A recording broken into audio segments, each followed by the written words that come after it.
मैं शराब पी के ड्राइव करता हूं, ये क्राइम हो सकता है। मैं शराब पी के गाली बकता हूं, ये क्राइम हो सकता है। मैं शराब पी के सड़क पर चलता हूं, ये क्राइम हो सकता है।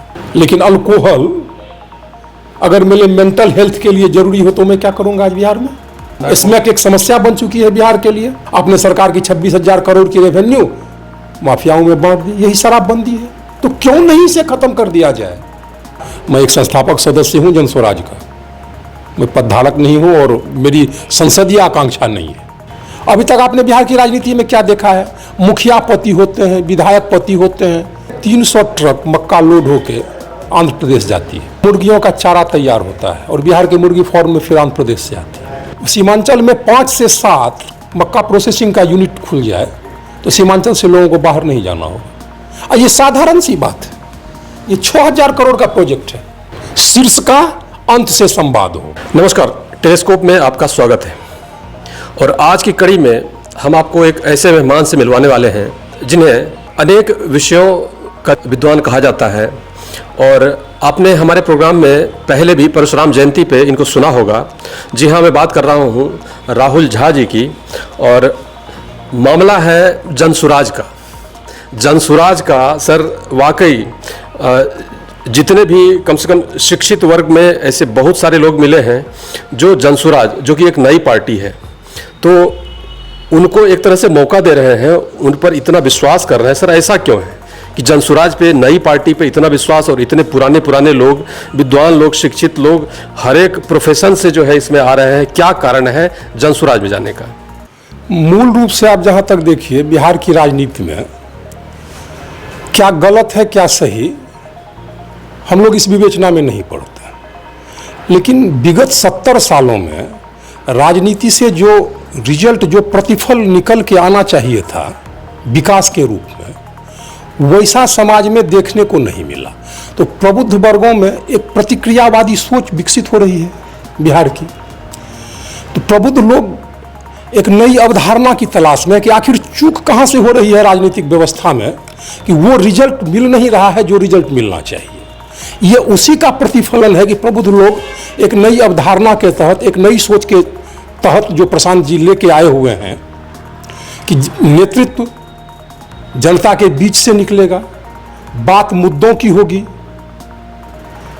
तो स्वाभाविक है कि प्रबुद्ध वर्ग वहां जुड़ेगा। क्योंकि अभी तक जो स्थापित राजनीतिक व्यवस्थाएं हैं उन्होंने वैसा परिणाम नहीं दिया जिसकी अपेक्षा है। अब वो कार्यान्वयन की भूल हो या सिद्धांत की भूल हो, ये तो बात की बात है। ये तो जब ये राजनीति आएगी अपनी जगह पर तब पता चलेगा। लेकिन कुछ तो भूल है जिसके तहत अपेक्षित परिणाम नहीं मिला है। तो जनसुराज जो है इस भूल को जो है सही कर लेगा। अभी तक जो उनके सिद्धांत हैं, जो कार्यान्वयन का तरीका है, वक्त के साथ सब ठीक रहा तो निश्चित रूप से कर लेगा। तो सर ये समाज के सभी वर्ग से लोग इसमें जुड़ रहे हैं जनसुराज में? देखा तो जा रहा है, ऐसा देखा जा रहा है कि हर जाति वर्ग के लोग इसमें जुड़े हुए हैं। अल्पसंख्यकों की भी तादाद है, सवर्णों की भी तादाद है, मैंने यादवों की भी संख्या देखी है, व्यापार करने वाले वर्ग से भी लोग हैं। और मुख्यतया हर समाज के बुद्धिजीवियों की तादाद इसमें है और वो समाज के सारे प्रक्षेत्र से आ रहे हैं इसमें, ऐसा तो देखा जा रहा है। तो सर एक बात और भी चर्चा में है कि जनसुराज में जो है ये जो समाज में हर एक वर्ग से हिस्सेदारी या भागीदारी की जो बात हो रही है, तो इसको लेकर एक जातिवाद को भी बढ़ावा मिल रहा है, ऐसा कुछ है क्या? जातिवाद अन्य राजनीतिक दलों में दूसरे अर्थों में उपयोग हो रहा है कि किसी खास जाति से किसी खास राजनीतिक पार्टी को जो व्यक्ति उपयुक्त लगता है उसे वो आगे करते हैं। वहां योग्यता पैमाना नहीं है। निश्चित रूप से बिहार की राजनीति में आज एक जाति सच्चाई है, लेकिन किसी खास जाति में योग्य लोग तो हैं। ऐसा नहीं है कि कोई जाति समूचे की समूचे योग्यता विहीन है। तो जनसुराज जातियों में योग्यता को तरजीह दे रही है, कोरम पूरा करने के लिए नहीं। अगर आप किसी वर्ग को प्रतिनिधित्व नहीं देंगे तो वो वर्ग राजनीति में अपने आप को अपेक्षित महसूस करेगा। उसके जुड़ाव के लिए उस वर्ग से प्रतिनिधित्व तो आवश्यक है। तो जरूरी है कि उस वर्ग से जो योग्य लोग हैं उनको आगे लाया जाए। यही राजनीति की, जनस्वराज की अवधारणा है। तो मुझे नहीं लगता कि इससे जातिवादी व्यवस्था को बढ़ावा मिलेगी। प्रबुद्ध लोगों को बढ़ावा मिलेगा, योग्य लोगों को बढ़ावा मिलेगा, जो कुछ कर गुजरने की क्षमता रखते हैं उनको बढ़ावा मिलेगा। योग्यता की बात हो गई, हर एक वर्ग में जातिवाद की बात हो गई, और अब तक जो राजनीति में होते आया है उसकी भी बात हुई, और जनसुराज के अलग होने की जो है ये भी बात हो गई। तो कहने का मतलब आप, और ये सारी बातें तब तक सफल नहीं होगी जब तक आप राजनीति में सक्रिय रूप से नहीं आते हैं। दल बन गया, क्या आप चुनाव लड़ रहे हैं बिहार में इस बार? ऐसा तो कई बार प्रशांत जी ने कहा कि मैं आगामी विधानसभा चुनाव लड़ूंगा और सभी सीटों पर लड़ूंगा। ये तो अब छुपी छुपाई बात रही नहीं। गठबंधन की आशंका नहीं है किसी से? नहीं, जनसुराज के शिल्पकार ने ऐसा स्पष्ट रूप से कहा है कि मैं बिहार के सभी सीटों पर लड़ूंगा। तो हमें अभी उनकी बातों को मानना चाहिए, क्योंकि आज तक के उनके राजनीतिक या प्रोफेशनल करियर में ऐसा देखा गया है कि उन्होंने वो किया है जो उन्होंने कहा है। उनकी कथनी और करनी में आज तक अंतर नहीं पाया गया है। इसलिए हम लोगों को ये मान के, ये विश्वास करके चलना चाहिए। क्या महिलाओं की स्थिति रहने वाली है? मतलब कितनी सीटें जो है उनको प्राप्त होगी? भारतीय राजनीति में जनसुराज ही एकमात्र ऐसी पार्टी अभी नजर आ रही है सिद्धांत के स्तर पर जो महिलाओं को वास्तविक भागीदारी देने के लिए प्रतिबद्ध है। प्रशांत किशोर जी ने अपने कई इंटरव्यू में कहा है कि 40 सीट मैं महिलाओं को दूंगा, और इसके लिए संविधान सभा में बात भी चल रही है कि इस हिस्सेदारी को कुछ बढ़ाया जाए या क्या किया जाए। अभी तो कम से कम 40 देने की बात है।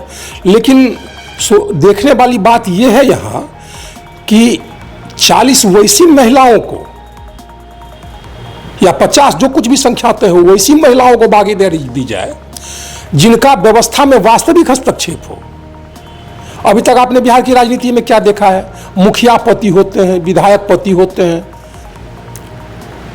तो 100 पीस महिलाओं को एक डेकोरेटिव फ्रेम में ये लोग उपयोग कर रहे हैं और उनके नाम पर राजनीति पुरुष कर रहे हैं।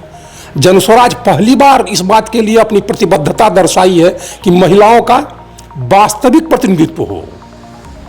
उसके लिए लोगों ने हमारे संविधान सभा में कई तरह के सुझाव भी दिए हैं कि पद पर आने के बाद उनकी गाड़ी को उनके पुरुष प्रतिनिधि ना चलाए। अन्य तरह की बातें वो तो छन के आ जाएंगी, उसके लिए उचित किया है। लेकिन जनस्वराज हर संभव वो प्रयास करेगी कि महिला आरक्षण मतलब महिलाओं का वास्तविक प्रतिनिधित्व, छद्म प्रतिनिधित्व नहीं। तो सर, और सब राजनीतिक दल में ऐसा क्या नहीं है जो जनसुराज में है? जनसुराज ही क्यों? लोकतंत्र को परिभाषित करते हुए हम लोग कहते हैं कि जनता के लिए, जनता के द्वारा, जनता की सरकार। मैं किसी और राजनीतिक दल पर सीधे तौर पर उंगली उठाना नहीं चाहूंगा। जनता के लिए हो भी जाए वो सरकार, जनता के द्वारा बनने में परेशानी है। आज भी है क्या कि हर समाज में चंद ओपिनियन लीडर्स हैं जिसको साधारण बिहारी भाषा में नेता बोला जाता है, और उनकी संग्रहित सूचनाओं के आधार पर समाज अपनी मानसिकता बना के वोटिंग कर देती है। वो आखिरी व्यक्ति तक राजनीतिक संदेश नहीं पहुंच पाता है, इसलिए वो आखिरी व्यक्ति निर्णय नहीं ले पाता है कि हमें क्या करना है। शीर्ष सत्ता और आखिरी व्यक्ति के बीच में नेताओं की, तथाकथित नेताओं की एक लंबी फौज खड़ी हो गई है, और जनस्वराज इस लेयर को हटाना चाहती है।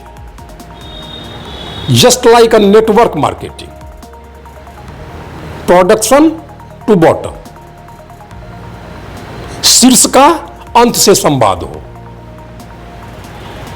और ये भारतीय राजनीतिक व्यवस्था में एक क्रांतिकारी बदलाव है, एक क्रांतिकारी प्रयोग है, और मैं समझता हूं कि सफल होने की स्थिति में यह बिहार नहीं, पूरे भारत की राजनीतिक व्यवस्था को बदल सकती है।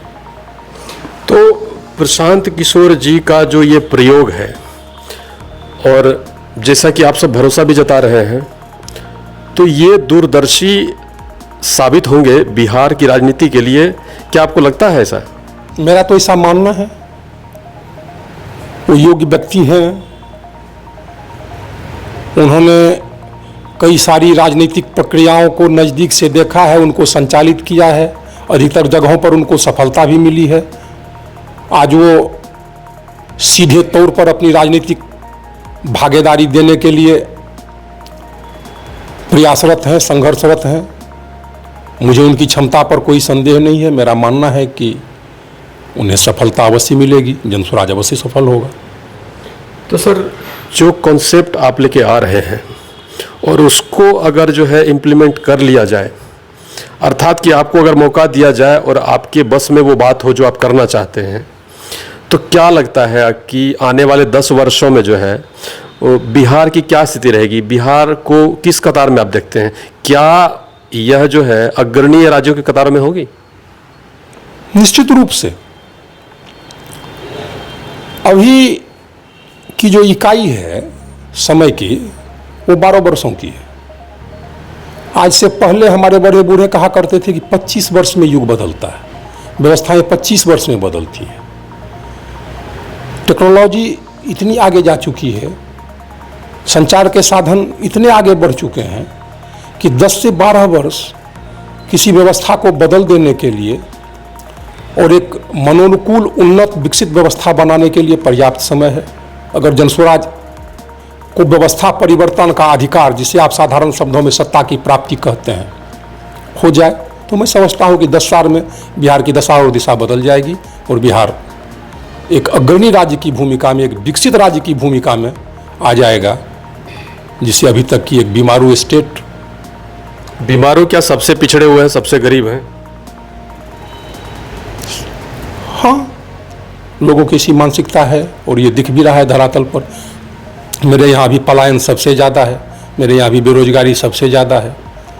बम्बई में जो, इसकी तो कहीं स्पष्ट सबूत नहीं है, लेकिन मैंने अपनी बम्बई यात्रा के दौरान एक स्कूल में देखा था, एक विद्यालय में देखा था कि मजदूर के पर्यायवाची शब्द के रूप में बिहारी का उपयोग किया जा रहा था।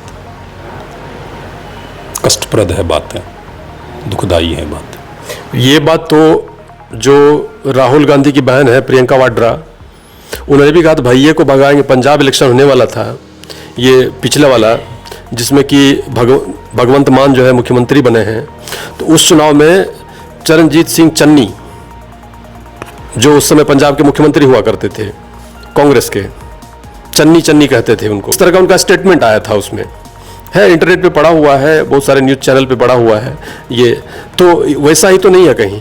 ऐसा अगर स्टेटमेंट उन्होंने दिया है तो उन्हें शायद पता नहीं होगा कि हरित क्रांति के बाद अगर बिहार से सस्ते श्रम की आपूर्ति पंजाब को नहीं होती तो पंजाब में जो पानी और जवानी की स्थिति है, पानी वहाँ 100 फीट नीचे जा चुका है और जवानी वहाँ की नशे में डूब चुकी है, तो शायद पंजाब अन्न का मुहताज होता।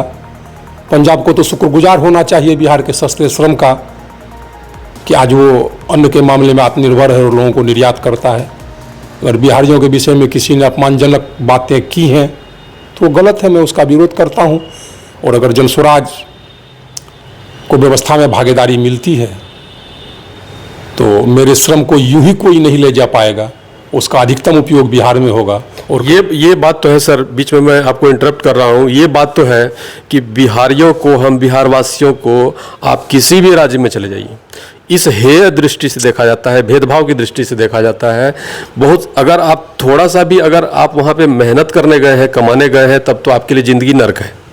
ऐसी स्थिति बन गई है हर जगह। साउथ में अगर आप कुछ कहते हैं, अगर कोई बोलता है, कोई आवाज़ उठाता है, तो उसके ऊपर NSA लगा दिया जाता है। देखिए, स्वाभाविक है, अगर आप भूमि, पूंजी, व्यवस्था इत्यादि आपका नहीं है और आप सिर्फ श्रम की व्यवस्था में अपनी भागीदारी निभाते हैं, तो जो वर्तमान दौर है निश्चित रूप से आप हे दृष्टिकोण से देखे जाएंगे। इसमें जरूरत है कि हम अपने यहाँ संसाधनों को विकसित करें, हम अपने यहाँ इंफ्रास्ट्रक्चर को विकसित करें ताकि मेरे श्रम का यहाँ अधिकतम उपयोग हो और अगर किसी को जरूरत हो तो वो हमें स्वसम्मान ले जाए। आज आपकी मजबूरी है कहीं जाना, कल जब आपका इंफ्रास्ट्रक्चर विकसित होगा तो लोगों की मजबूरी हो जाएगी आपको ले जाना, आपका सम्मान स्वतः बढ़ जाएगा। इसलिए ये बहस का मुद्दा ही नहीं है कि बिहारियों को कौन किस दृष्टिकोण से देखता है। मेरे यहाँ इंफ्रास्ट्रक्चर नहीं है, मुझे जाना पड़ता है। और हमारे बड़े बूढ़े कहते थे कि घर की आधी रोटी भली, परदेश की पूरी रोटी नहीं भली। तो हम जब जाते हैं तो बहुत सारे समझौते तो करने ही पड़ते हैं, किया ही जाता है। तो जनसुराज के आने से इसमें आप बदलाव देखते हैं भविष्य में? मैंने पहले भी कहा है, मुझे तो लगता है कि जो जनसुराज का सिद्धांत है और उस सिद्धांत को कार्यान्वित करने के लिए जो व्यक्तित्व है उनमें वो क्षमता है, वो ऐसा कर सकते हैं, वो ऐसा होगा, ऐसा मेरा विश्वास है। मौका मिलने पर ऐसा क्या कर देगी जनसुराज, ऐसा आप क्या कर देंगे जो बिहार की ये स्थिति जो है, मानसिकता बदल पाएंगे आप? आर्थिक परिवर्तन मानसिकताओं में परिवर्तन ला देता है। आप अब जब अपने बचपन में होंगे तो कभी आपने कल्पना की होगी कि मोबाइल इस तरह से हॉबी हो जाएगा कि पंजाब में बैठे हुए बिहार के मजदूर, दिल्ली में बैठे हुए बिहार के मजदूर अपनी पत्नी से वीडियो कॉन्फ्रेंस पर बात कर लेगा। ऐसा हुआ ना, विकसित हुआ, दो पैसे आए चाहे किसी भी तरीके से, तो व्यवस्थाएं बदल गई। अब क्या कर देंगे ऐसा? अब एक सीधी सी बात लीजिए, जहां आप बैठे हुए हैं सीमांचल, ये करीब करीब 4 से 5 लाख टन मक्का उत्पादित कर लेता है और कुछ ज्यादा ही करता होगा। ये डाटा मेरे पास 2 से 3 साल पहले का है, मैंने इधर से डाटा देखा नहीं। करीब करीब गुलाब बाग से पर डे 300 ट्रक मक्का लोड होके आंध्र प्रदेश जाती है। वहां मुर्गियों का चारा तैयार होता है और बिहार की मुर्गी फार्म में फिर आंध्र प्रदेश से आती है। अगर यहां कुछ नहीं हो, मैं आर्थिक विशेषज्ञ नहीं, इकोनॉमिस्ट नहीं हूं, लेकिन मैंने सीधी सी बात देखी, अगर यहां 5 सीमांचल में 5 से 7 मक्का प्रोसेसिंग का यूनिट खुल जाए तो सीमांचल से लोगों को बाहर नहीं जाना हो। और ये साधारण सी बात है, ये 6000 करोड़ का प्रोजेक्ट है जो कि आप गली नली के टूटी पाइपों में खर्च कर देते हैं। सिर्फ उतने में सीमांचल की तस्वीर बदल जाएगी।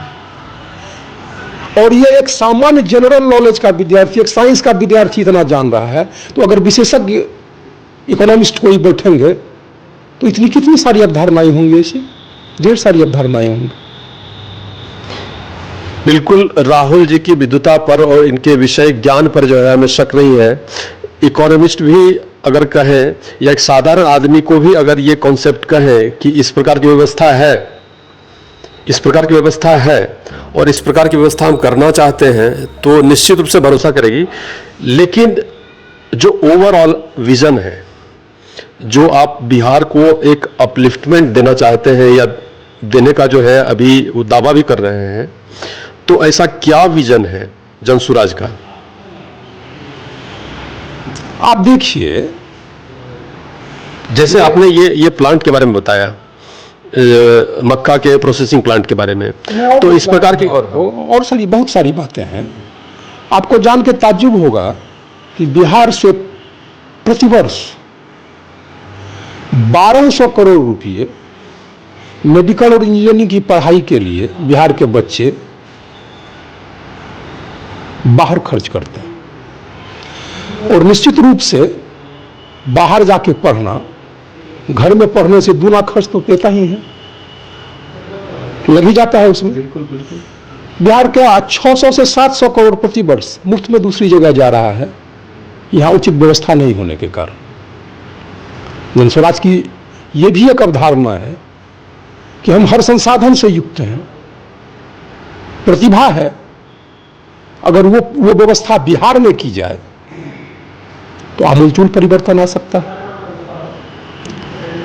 कानून व्यवस्था की स्थिति थोड़ी सी स्ट्रिक्ट हो, जो कि जनस्वराज करेगी, इन्वेस्टर्स आएंगे, बिहार की स्थिति बदलेगी। ये जो आप एक वो क्या बोलते हैं एक्सप्रेस वे बनाने की बात करते हैं, आज उसकी संकल्पना होती है, 14 साल तक पूरा नहीं होता है। देख लीजिए, अभी एक सड़क बन रही है पूर्णिया से सहरसा, और 9 सालों से देख रहा हूँ। मैंने अपने मोटरसाइकिल के 8 टायर बदल लिए हैं और वो अभी तक यूं की यूं पड़ी हुई है सड़क। जनस्वराज वैसा नहीं करेगी। ठेकेदारी सिस्टम समाप्त होगा, कमीशनखोरी का सिस्टम समाप्त होगा। भाई तुम, हमारे पास 500 ही रुपये है तो मैं एक प्रोजेक्ट को पूरा कर लूँगा, जो 500 तक पूरा होगा, फिर अगला 500 होगा तो दूसरा प्रोजेक्ट होगा। अभी सिस्टम क्या चल रहा है कमीशन के लिए, 500 रुपया है, 100 रुपया खर्च करके 5 प्रोजेक्ट शुरू कर दो। आपको लगता है ये शराबबंदी की बात भी जो कह रहे हैं प्रशांत किशोर जी कि ये बंदी जो है इसको खत्म कर देंगे? आखिर क्या कंसेप्ट है शराबबंदी का? आप पूर्णिया में बैठे हुए हैं, यहां से 22 किलोमीटर की दूरी पर शराब फ्री है। यहां से अभी 8,000 लोग देवघर, 8 लाख लोग देवघर जाते हैं प्रतिदिन। दुम्मा गेट टपने के बाद शराब फ्री है। आपके पास एक पुलिस बल 800 व्यक्तियों पर है। 800 व्यक्ति शराब नहीं पिए, क्या पुलिस सिर्फ यही काम करेगी? आप किसी के रहन सहन पर, किसी के सांस्कृतिक व्यवस्था पर क्या पुलिस बल के द्वारा नियंत्रित कर लेंगे? आदिवासी की बात कर रहे हैं। ठीक है, मैं किसी समाज का नाम आप न लें, अपनी अपनी सांस्कृतिक व्यवस्थाएं हैं, मैं अपनी ही बात कर रहा हूं। एक ब्राह्मण और शाक्त होने के नाते हमारी पूजा की कुछ प्रक्रियाएं हैं, इसमें शराब का उपयोग होता है, और उसके लिए मुझे कानूनन आज दूसरे स्टेट में जाना होगा। बिहार में मैं अपनी पूजा नहीं कर सकता। ये रेवेन्यू लॉस जो है, ये सरकार को झेलना पड़ रहा है। इन सारी बातों को भी हम लोग बर्दाश्त करने के लिए तैयार होते यदि आपने शराबबंदी लागू कर दिया होता तो। यहां तो होम डिलीवरी चालू है। शराब माफियाओं, जो रेवेन्यू सरकार को जाना चाहिए था, वो रेवेन्यू शराब माफियाओं को जा रहा है। तो समाज के सारे तबकों में, समाज के सारे हिस्सों में शराबबंदी को अगर आप एक अच्छी संकल्पना कह भी ले तो उनका क्रियान्वयन इन्होंने जैसे किया है, उसका विपरीत असर देखने को मिल रहा है। लोग तो पी ही रहे हैं। कैंट एरिया के लोग क्या करेंगे? तो ये कंसेप्ट ही सिरे से खारिज कर देने के लायक है। आप जागरूक कर सकते हैं लोगों को। आज भी आप जाइए पोस्टमार्टम हाउस, उस स्वीपर को, अरे भाई मन बातों को सोचिए, समझिए, आप जागरूक कर सकते हैं। ये जन जागरूकता का मसला है, ये कानून का मसला नहीं है। आप मुझे अपनी जिंदगी मेरे ढंग से जीने नहीं देंगे। मैं शराब पी के ड्राइव करता हूं, यह क्राइम हो सकता है। मैं शराब पी के गाली बकता हूं, यह क्राइम हो सकता है। मैं शराब पी के सड़क पर चलता हूं, यह क्राइम हो सकता है। लेकिन अल्कोहल अगर मेरे मेंटल हेल्थ के लिए जरूरी हो तो मैं क्या करूंगा आज बिहार में? ऐसी ढेर सारी बीमारियां हैं, और आयुर्वेद कहता है, जहां तक मैंने अपने कुल परंपरा में आयुर्वेद देखी है, उसके लिए अल्कोहल जरूरी है। आयुर्वेद में एक दवाई होती थी, मृत संजीवनी सूड़ा, और उस सीएससी परमिट बनाने के लिए जो बिहार के आपकी व्यवस्था है अफसरशाही की, एक सीएससी लिखवाने के लिए एक साधारण आदमी को कितना खर्च करना पड़ता होगा? उसके एवज में हुआ क्या? ड्रग्स का कितना प्रचलन बढ़ गया बिहार में, कोई बोलता नहीं है इस मुद्दे पर। स्मैक एक समस्या बन चुकी है बिहार के लिए, और हर आदमी बोलने से हिचकता है इस मुद्दे पर। एक से एक स्मैक माफिया भरे हुए हैं, एक से एक शराब माफिया भरे हुए हैं। अपने सरकार की 26,000 करोड़ की रेवेन्यू माफियाओं में बांट दी। यही शराबबंदी है। तो क्यों नहीं इसे खत्म कर दिया जाए? जो बात जन जागरूकता की है, जो बात सामाजिक परिप्रेक्ष्य से निपटी जा सकती है, जिन्हें सब जो सामाजिक अवधारणा है उसे समाज के भरोसे छोड़िए, और जो सत्ता की अवधारणा है उसे अपने हाथों में लीजिए। सब कुछ आप ही नहीं कर सकते, सब कुछ सरकार ही नहीं कर सकती। इसलिए बिना प्रॉपर होमवर्क किए हुए ये एक कंसेप्ट है जिसे खारिज हो ही जाना चाहिए। जिससे बहुत स्टेट में तो इस तरह का मॉडल है, चल रहा है गुजरात में। गुजरात में चल रहा है परमिट मॉडल, ढेर सारे स्टेट ऐसा चल रहा है। शराब के चलते बिहार का होटल व्यवसाय ठप है। यहां लोग आएंगे, 5 स्टार होटल खुली है पूर्णिया में, यहां मिडिल ईस्ट से एक बहुत बड़ा व्यापारी आएगा, यहां अपना बिजनेस डील करेगा और रात में वो पूर्णिया रुकने से अच्छा समझेगा कि हम दालकोला चले जाए, जबकि वहां होटल की व्यवस्था बहुत अच्छी नहीं है। वहां उसको स्कॉच लीगली अवेलेबल है, यहां वो इलीगली नहीं पीना चाहेगा। तो चलिए, बहुत सारी बातें हुई और आने वाले चुनाव में क्या लगता है आपको, जनसुराज कैसा कर पाएगी, आ पाएंगे आप?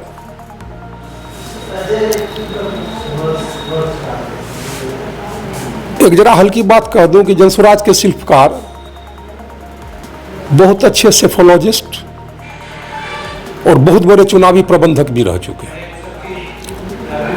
तो उन्होंने कुछ भी कहा होगा तो शराबबंदी के तरफ बिना प्रॉपर होमवर्क किए हुए नहीं कहा होगा। उन्होंने अगर कुछ बातें कही हैं तो उसके लिए उन्होंने पर्याप्त गृह कार्य कर लिया होगा, और वो ऐसा कहते हैं तो हम लोगों को ऐसा मान लेना चाहिए कि जनसुराज चुनाव में अच्छी ही नहीं बहुत अच्छी सफलता प्राप्त करेगी। बाकी तो समय के गर्भ में। चलिए, बहुत बहुत धन्यवाद हमसे बात करने के लिए, टेलीस्कोप न्यूज़ से बात करने के लिए। आपको आपकी राजनीतिक पारी के लिए जो है बहुत बहुत शुभकामनाएं। मैं जनसुराज के शुभचिंतक और संस्थापक सदस्य के रूप में जनराज से जुड़ा हुआ हूं। आप इसे राजनीतिक पारी भी कह सकते हैं, निश्चित रूप से। व्यवस्था परिवर्तन में मेरा छोटा सा योगदान हो, इसके सिवा मेरी कहीं कोई आकांक्षा नहीं है। मैं एक संस्थापक सदस्य हूं जनसुराज का, मैं पदधारक नहीं हूं और मेरी संसदीय आकांक्षा नहीं है, लेकिन व्यवहार में व्यवस्था परिवर्तन हो, इसके लिए मेरी जो अधिकतम क्षमता है उसका मैं तो उपयोग करूंगा, जो मेरे आने वाली पीढ़ियों का भविष्य अच्छा हो, और मुझे लग रहा है कि अच्छा करेंगे। बहुत बहुत धन्यवाद। और हमें खुशी होती है कि हम ऐसे विद्वान लोगों से बात कर पाते हैं और आप तक इनकी बातों को, इनके विषयों को जो है पहुंचा पाते हैं। फिलहाल जनसुराज भी जो है एक विषय रहा इसमें, या वही एक विषय है जिसको लेकर के हम चर्चा कर रहे हैं जनसुराज की। हर प्रकार की खबरों को देखने के लिए जुड़े रहिए हमारे साथ टेलीस्कोप न्यूज़ पे। धन्यवाद।